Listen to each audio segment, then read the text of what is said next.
In the gritty underbelly of Chicago, Illinois, where wealth cast long shadows over morality, a chilling market thrived, one where life and death were commodities traded with cold cash. Known as contract hits, this deadly business had crept from the city's criminal depths into its neon-lit streets, turning Chicago into a stage for those with enough money to erase a life. Amid this dangerous game, Daniel Wyatt, a man entangled in a web of fractured relationships, was about to become its next tragic victim. Daniel lived in a modest apartment in Englewood, a neighborhood scarred by poverty and crime. His life was a maze of strained ties. His father, Nathan, a retired accountant from Lakeview, was a man unraveling under the weight of alcoholism and paranoia. Nathan harbored a venomous belief that his younger son, Stephen, was not his biological child, a suspicion born from years of marital discord with his wife, Margaret. This conviction festered, turning Nathan's home into a battleground of accusations. Daniel, the elder son, often sided with his father, deepening the rift with Stephen, who worked odd jobs in construction and simmered with resentment. Daniel's personal life was no less chaotic. His second marriage to Vanessa, a bartender from Wicker Park, was crumbling. Vanessa, entangled in a passionate affair with Scott, a contractor with ties to Chicago's seedy underworld, was desperate for freedom. Daniel's refusal to grant a divorce fueled her frustration, and her threats grew darker by the day. Meanwhile, Daniel's first wife, Emily, and her father, George, a wealthy businessman from Lincoln Park, were locked in a bitter custody dispute over their daughter, Lily.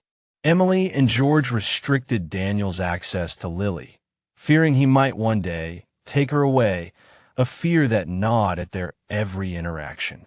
One crisp autumn morning in October 2025, Daniel's phone vanished from his Englewood apartment. Frantic, he tore through his belongings, unaware that this small loss would ignite a deadly chain of events. Around noon, a call came to the family's landline, claiming the phone had been found near a warehouse in Pilsen. Daniel, borrowing his mother's phone, set out to retrieve it, heading toward the industrial district. He never returned. The next day, a jogger stumbled upon a gruesome scene in a vacant lot near the Chicago River. Daniel's body, throat slashed, his clothes stained with blood and sawdust clinging to his boots. His pockets were empty, no phone, no wallet. Detective Sarah Mitchell, a seasoned investigator from the Chicago Police Department, took the case, sensing a calculated hit. The sawdust hinted at a workshop, and the lack of blood at the scene suggested Daniel was killed elsewhere and dumped. The investigation plunged into the tangled lives of those around him, each with motives as murky as the river itself. Nathan, consumed by his obsession with Stephen's legitimacy, emerged as a prime suspect. In a tearful confession at the 7th District Station, he admitted to hiring a hitman to kill Stephen, fueled by a $50,000 windfall from selling his old family home in Evanston. Nathan, mentally unstable and drowning in liquor, had provided Daniel's phone to the hitman, believing it was Stephen's. The hitman, a lowlife named Tommy from back of the yards, mistook Daniel for his target, luring him to a carpentry shop in Pilsen where the murder took place. The sawdust on Daniel's boots matched the shop's floor, and CCTV footage from a nearby bar showed Tommy's truck leaving the area late that night, Daniel's body likely stashed inside. But the case twisted further. Vanessa and Scott were under intense scrutiny. Vanessa, desperate to escape her marriage, had a history of manipulating Daniel, once framing him for assault to pressure him into a divorce. Scott, with his construction connections, had hired 4 thugs to beat Daniel months earlier, a job confirmed by bank records showing a $5,000 transfer.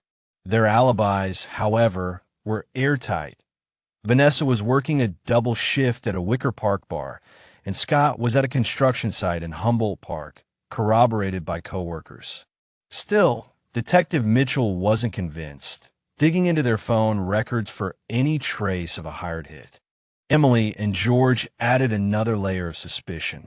Their fear of losing Lily to Daniel was palpable, and CCTV footage from Pilsen caught Emily's driver, Reggie, trailing Daniel on the day of the murder. Reggie's home in Bronzeville yielded carpentry tools and sawdust, but forensic tests revealed the sawdust didn't match the crime scene, and Reggie's story of being in the area for a delivery checked out. The police were left chasing shadows, with every lead pointing to a motive but lacking hard evidence. As Mitchell pieced together the puzzle, Nathan's role became undeniable.